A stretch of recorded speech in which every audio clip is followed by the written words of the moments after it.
பண்ணுங்க. உங்களுக்கு முருகப்பெருமானின் பரிபூரணமான அறிவுக்குள்ள போகலாம். பொதுவாவே நண்பர்களே, ஒவ்வொரு ராசியில் பிறந்த பெண்களுக்கும் தனிப்பட்ட ஒவ்வொரு கடவுள்களுடைய அனுக்கிரகங்கள் இருக்கும் அப்படின்னு சொல்லி ஜோதிட சாஸ்திரங்கள்ல குறிப்பிடப்பட்டிருக்கு. இருப்பினுமே நாம இந்த பதிவில் பார்க்கக்கூடிய இந்த 5 ராசியில் பிறந்த பெண்களுக்கு அவர்களுடைய கர்மாவின் அடிப்படையில் முருகப்பெருமானுடைய அம்சமும் அவருடைய அனுக்கிரகமும் பரிபூர்ணமாக இருக்கும் அப்படிங்கிறது நம் முன்னோர்களுடைய கூற்றாக இருக்கு. அந்த வகையில் ஒரு பெண் முருகப்பெருமானுடைய அருளையும் அனுக்கிரகத்தையும் பெற்று பிறந்திருக்காங்க அப்படின்னா அந்த பெண்ணுடைய வாழ்க்கையில் சகலவிதமான சௌபாக்கியங்களும் சகலவிதமான ஐஸ்வர்யங்களும் கிடைக்கும் அப்படின்னு சொல்லி நம் சாஸ்திரங்களையும் கூறப்பட்டிருக்கு.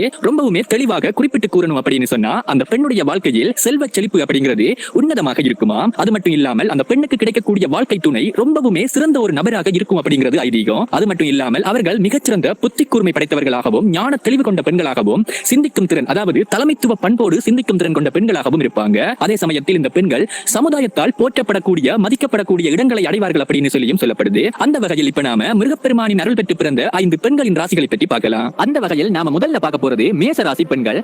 அதாவது ராசியில் முதல் ராசியான மேச ராசியில் பிறந்திருக்கக்கூடிய பெண்களின் வாழ்க்கையில் அதிகளவான மகாலட்சுமி கடாட்சம் நிறைந்திருக்கும்.